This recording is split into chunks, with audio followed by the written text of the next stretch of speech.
Any questions you got? This is recording for you and I, so. 515 North 49th Street, dates October 22nd, 2020, making a video here from the clean out down in the basement of the home.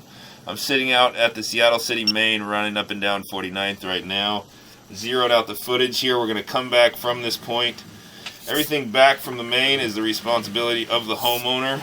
We're at a pretty steep vertical angle right there as we come back, but we're in 6-inch clay diameter piping here. You see right there, we're almost 90 dropping down almost vertically down to the main. I'm coming back from there, and those can be problem spots eventually just because of that steep angle. It'll, as the pipe separates, I've seen some bad breaks like that, and they're deep, so it gets spendy to fix. But if you line it, that's not a problem. So coming back, got a little bit of root intrusion through there. See them on the side there. So we got some coming in. It's not terrible, but there's some more coming in there.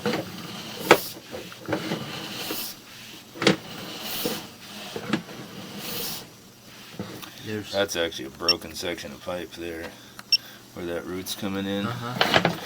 Kind of tough to see, but you're missing. See how that clay's missing chunk out of there? That root's put enough pressure on it, it's kind of popped it.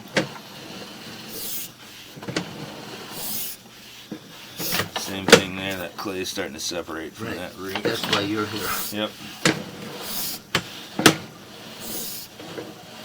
4-inch to 6-inch sewer transition at this point. We got 30 feet of, we'll call it 31 feet of 6-inch pipe. And then we're going to zero out the footage as we come back in the 4-inch. I see. Coming back into the 4-inch. Let's actually go locate that spot really quick, double check where it is. I'm going to pause the video. So you're confirming what he said, which I sure am. Good on you for not... No, so he said, you know, your clay pipe will last longer than the... Probably. Than the ABS. Got my footage thing kicked off here. We're going to break this into 2 videos. Okay. One with 6-inch and one with 4. Alright, ending this video.